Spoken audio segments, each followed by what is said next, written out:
10th class की maths की इस क्लास में हम लोग एनसीईआरटी का चैप्टर 8 पढ़ रहे हैं। उसमें मैं एक्सरसाइज 8.1 करा रहा हूँ। 8.1 एक्सरसाइज के मैंने क्वेश्चन नंबर 8 तक आपको करा दिया है। आज हम इसका 9th क्वेश्चन करेंगे। ये क्वेश्चन भी जैसे हमने ऊपर के क्वेश्चंस किए थे उसी तरह का है। इसमें लिखा है in triangle ABC right angle at B. तो जैसा वो बता रहा है वैसा आपको एक ट्राइंगल बनाना है, राइट एंगल बी लेना है। एक आपने राइट ट्राइंगल बनाया, ए बी सी इसको नाम देना है। राइट एंगल बी ले लिया मैंने और ये सी हो गया। Right angle B if 10A given क्या है, एक्सरसाइज कर रहा हूं मैं 8.1 का क्वेश्चन नंबर 9th। इसमें लिखा हुआ है 10A इज इक्वल टू 1/√3। ये वैल्यू गिवन है और आपको फिर दो पार्ट में क्वेश्चन को सॉल्व करना है। सबसे पहले पार्ट में आपको प्रूव करना है, वैल्यू फाइंड करनी है। Sign A cos C plus cos A sine सी। ये इस पैटर्न का लास्ट क्वेश्चन है, लेकिन आपके जो भी डाउट होंगे वो सारे इसमें क्लियर हो जाएंगे एंगल को लेके। फिर है कॉस ए, से ध्यान से समझना, cos A cos C minus sine A sine C. Okay, इन दो की वैल्यू में फाइंड करनी है। अब आप देखोगे कि आपको 10A दिया है और वैल्यू निकालनी है साइन कॉस की, माने हाइपोटेन्यूस दोनों में चाहिए। साइन की वैल्यू साइन का रेशियो पी अपॉन एच होता है, कॉस का रेशियो बी अपॉन एच होता है। तो सॉल्यूशन में हम सबसे पहले क्या काम करेंगे, सॉल्यूशन में हम सबसे पहले हाइपोटेन्यूस को फाइंड करेंगे। तो 10A इज इक्वल टू 1/√3। 10 का मतलब होता है P अपॉन बी। अब ध्यान से सुनना मेरी बात, एक्यूट एंगल ए दिया हुआ है, ये है एक्यूट एंगल ए। इसके सामने वाली जो साइड होगी वो परपेंडिकुलर होगी, और परपेंडिकुलर कितना है 1, और बेस कितना होगा √3। क्लियर हुई बात, समझ में आया? इसके बाद हमें हाइपोटेन्यूस फाइंड करना है। तो in right triangle A B C angle B is equal to 90 degree. अगर एंगल बी 90 डिग्री का है तो 90 के सामने वाली साइड क्या होती है, हाइपोटेन्यूस होती है। तो H square is equal to P square plus B square, Pythagoras theorem. ठीक है, एच स्क्वायर का मतलब A C square is equal to, मैंने आपको एक दिन और बताया था, जब हम पाइथागोरस थ्योरम यूज करते हैं तब हमें केवल हाइपोटेन्यूस को आइडेंटिफाई कर लेना चाहिए। बाकी तो दोनों का स्क्वायर होके सम ही होता है। तो आप परपेंडिकुलर और बेस में कोई डिफरेंस पाइथागोरस लगाते समय करने की जरूरत नहीं है। वो तो हम जब रेशियो निकालते हैं तब हमें जरूरत पड़ती है कि परपेंडिकुलर क्या होगा, बेस क्या होगा। ठीक है, तो यहां A C square is equal to B C square plus A B square. Okay, क्या हो गया, 1 का स्क्वायर प्लस √3 का होल स्क्वायर। 1 का स्क्वायर 1, √3 का स्क्वायर 3 होता है, आपने जानते √3 3। तो कितना हुआ 4। तो A C square is equal to 4, A C is equal to √4। So A C is equal to 2। आपने ए सी 2 मतलब हाइपोटेनियस की वैल्यू 2 निकाल दी। नोट करिए, नोट करो ये पूरा ऐसे कैसे।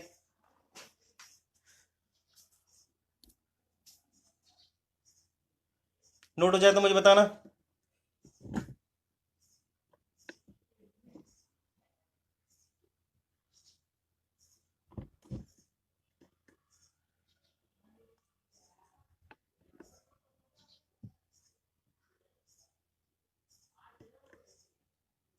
नोट हुआ?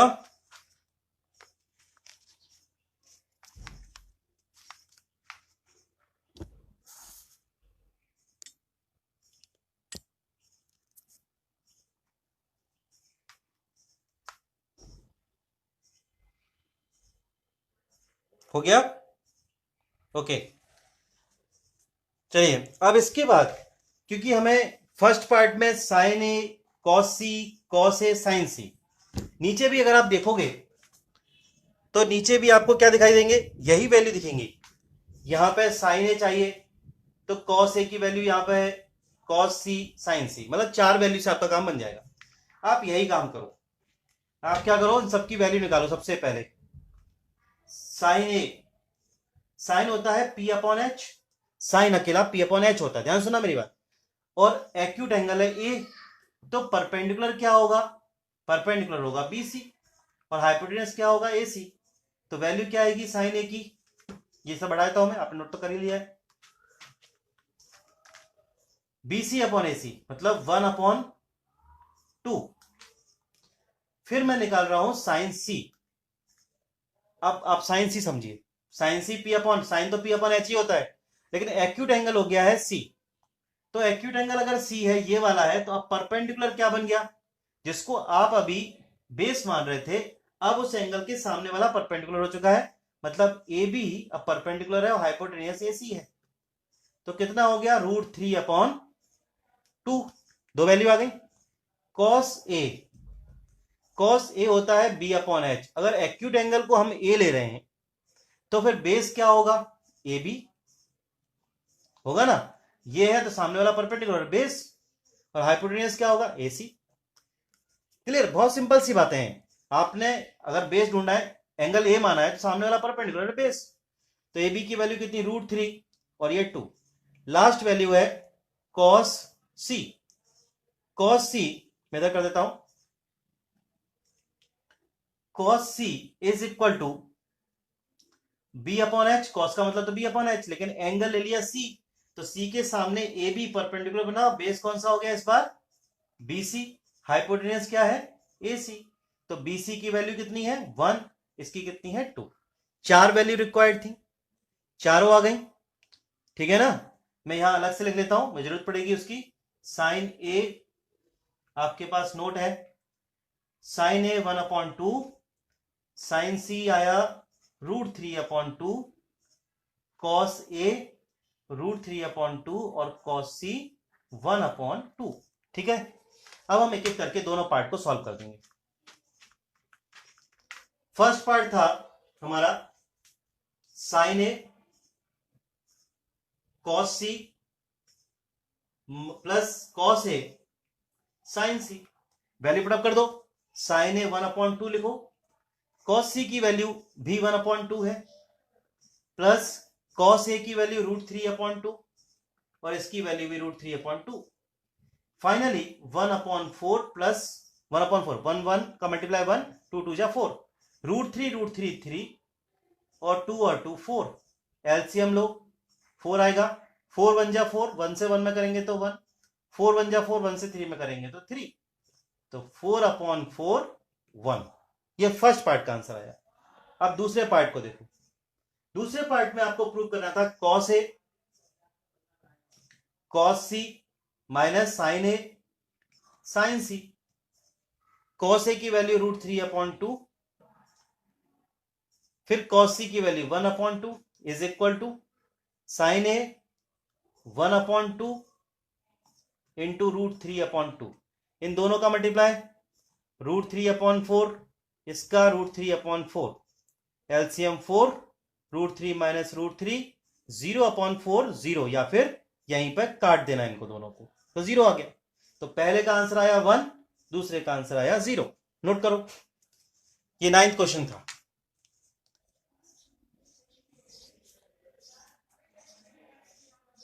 समझ में आया आपको? ये आपको नोट नहीं करना, तो मैंने अपने लिए किया था, क्योंकि वो बोर्ड से मिट जाता तो फिर वो ध्यान नहीं रहता क्या क्या वैल्यू थी। आपको तो ये जो लिखा हुआ है नोट करना है। आ रहा है समझ में? कोई डाउट तो नहीं है किसी को?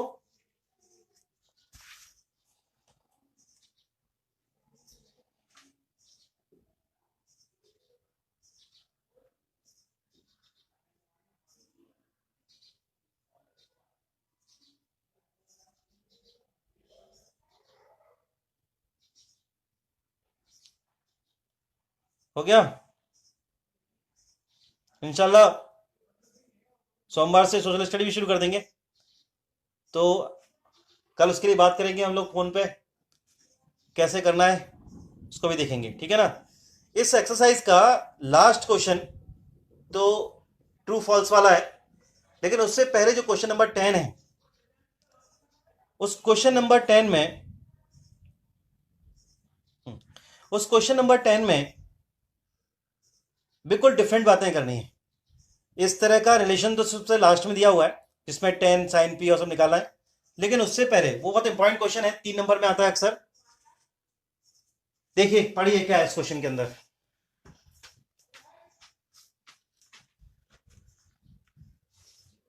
क्वेश्चन में लिखा है in triangle P Q R right angle at Q.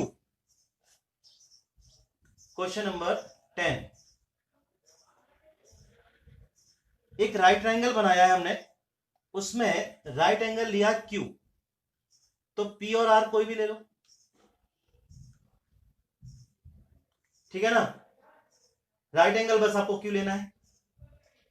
इसमें गिवन है, इस क्वेश्चन में P R plus Q R is equal to 25 given है, और P Q is equal to 5 ये भी गिवन है।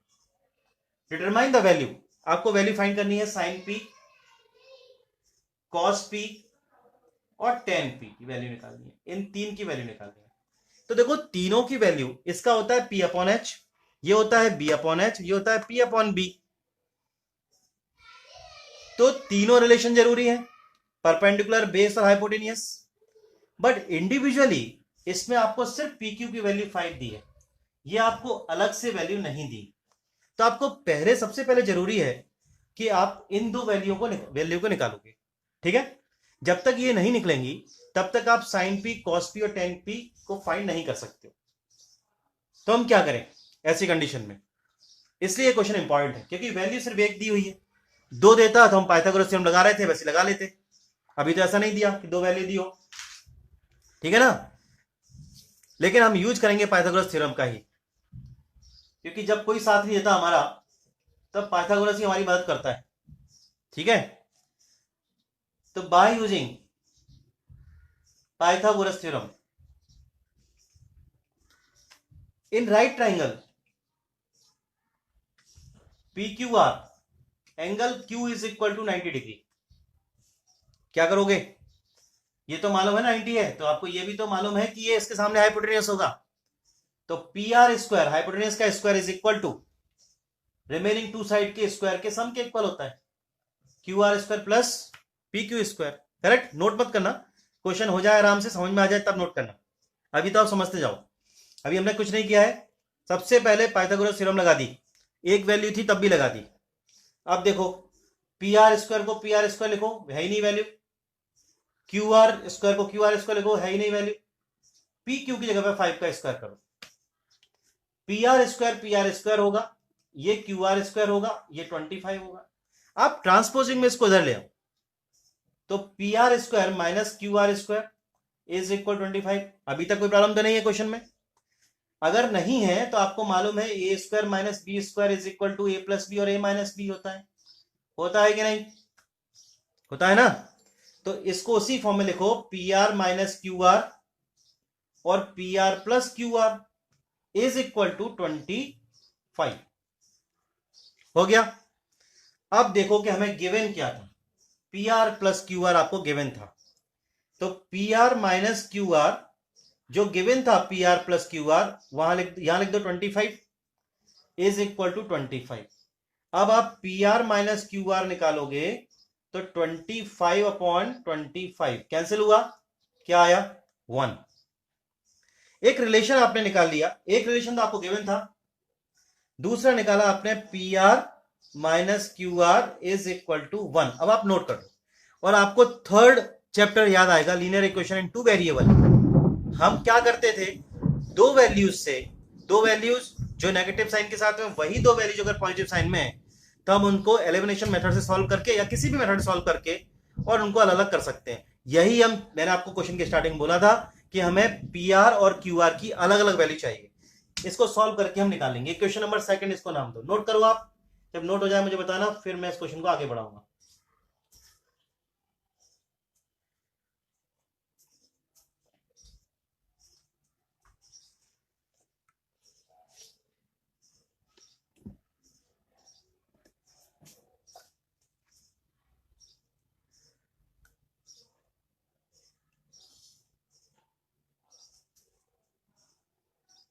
ठीक है।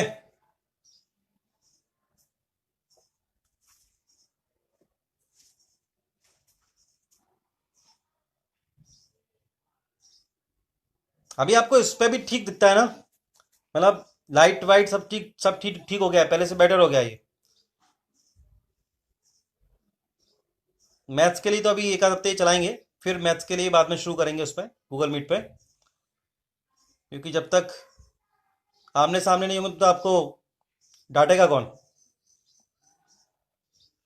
ठीक है ना।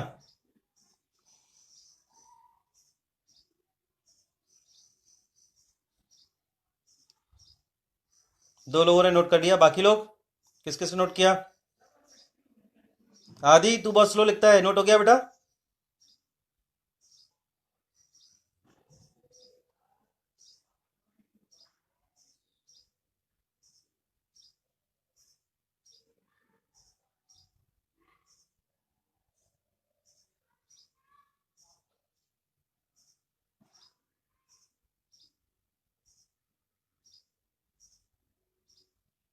चलिए, तो ये दो हमें इक्वेशन मिली, इक्वेशन फर्स्ट और इक्वेशन सेकंड।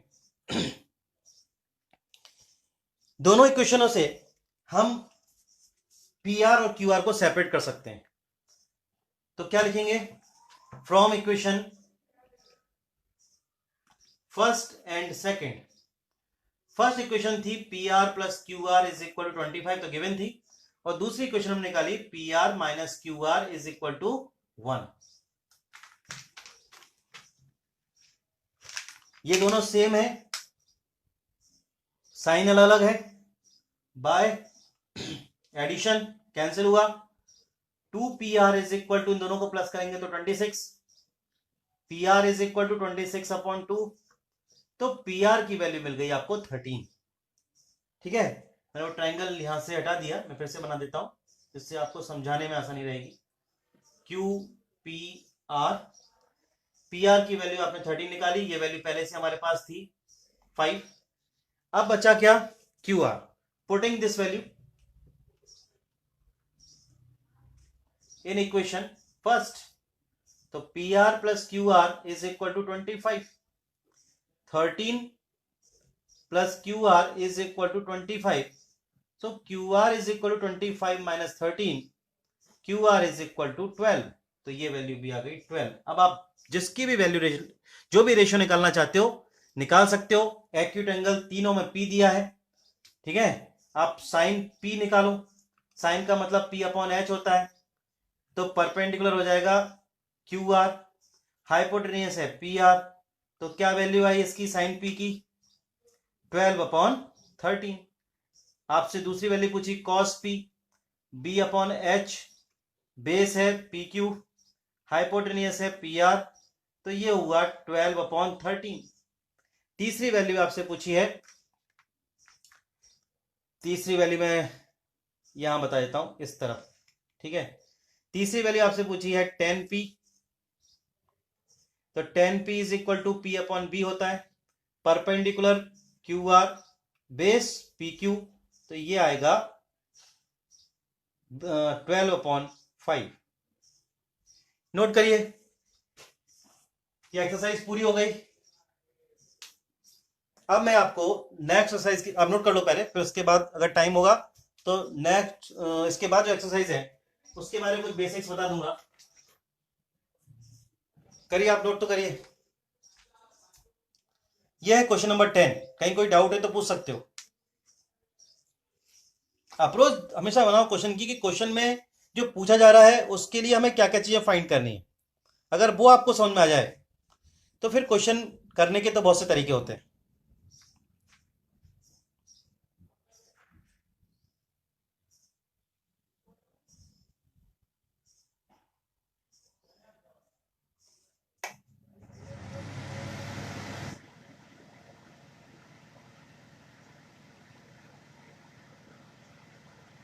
अरे हाँ, एक और क्वेश्चन है, वो ट्रू फॉल्स का है बेटा, तो वो ट्रू फॉल्स वाला क्वेश्चन कर लो। उसकी कोई, चलो बता देता हूं, उसमें ऐसा कोई बहुत प्रॉब्लम वाली बात नहीं है, बताता हूं।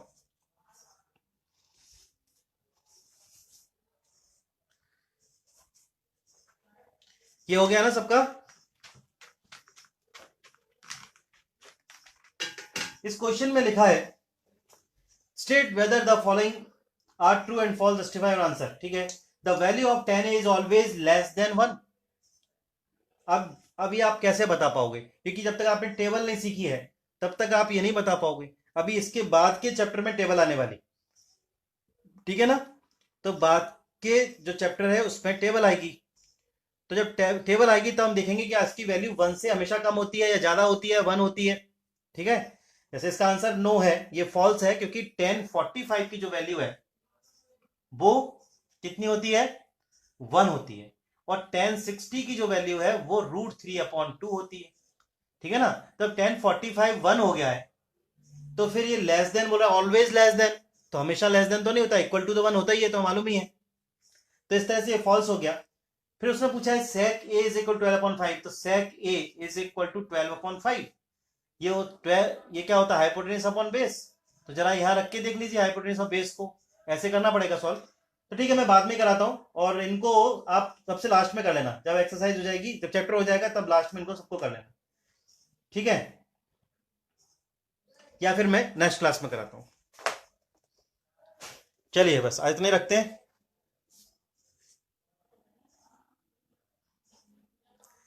cos 5/13, cos p माने बेस, हाँ 5/13, ओके। क्या लिख दिया था, 12/30 लिख दिया था क्या, तो उसे 5/13 का लेना, क्योंकि बेस 5 ही था उसमें। ठीक कर लेना, करेक्ट, बेस 5 था ना, हमने बेस 5 लिखा था, और हाइपोटेन्यूज 13। तो आज इतने करते हैं, फिर मंडे को मैथ्स की क्लास।